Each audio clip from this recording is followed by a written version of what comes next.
Assalamualaikum warahmatullahi wabarakatuh. Perkenalkan, nama saya Intan Deriska, NIM 2013200000531. Saya dari kelas 4 BIA 7 Unisnu Jepara.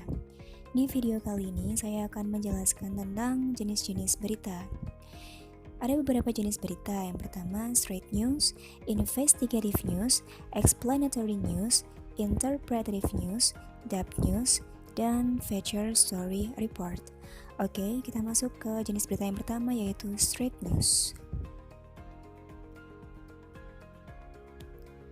Straight news merupakan berita yang ditulis secara langsung mengenai peristiwa, ditulis dengan memaparkan peristiwa apa adanya tanpa memuat pendapat jurnalis atau penulis berita.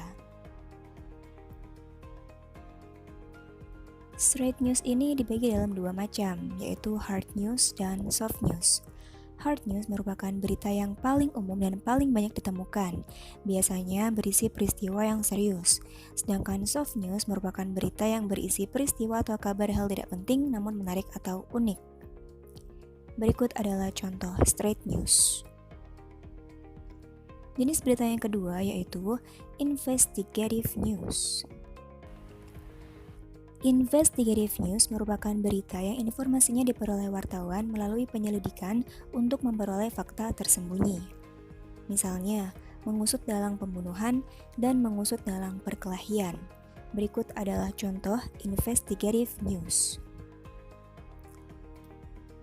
Lanjut ke jenis berita yang ketiga yaitu explanatory news. Explanatory news merupakan berita yang sifatnya menjelaskan dengan menguraikan sebuah peristiwa secara lengkap dan penuh data. Berita juga diuraikan secara detail. Berikut adalah contoh explanatory news. Lanjut ke jenis berita yang lainnya yaitu interpretative news. Interpretative news yaitu bentuk berita yang penyajiannya merupakan gabungan antara fakta dan interpretasi. Penulisan berita disertai dengan uraian atau komentar. Berikut adalah contohnya. Lanjut ke jenis berita yang kelima yaitu depth news. Merupakan pengembangan berita yang berasal dari adanya sebuah berita yang masih belum selesai pengungkapannya dan bisa dilanjutkan kembali.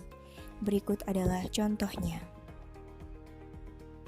Jenis berita yang terakhir yaitu feature story report, yaitu berita yang berupa karangan khas. Penyajian berita mengabaikan unsur 5W+1H. Misalnya adalah berita-berita human interest, kuliner, atau destinasi. Berikut adalah contoh feature story report. Sekian penjelasan dari saya. Apabila saya ada salah kata baik dalam ucapan maupun tulisan, saya mohon maaf. Terima kasih sudah menonton video ini. Wassalamualaikum warahmatullahi wabarakatuh.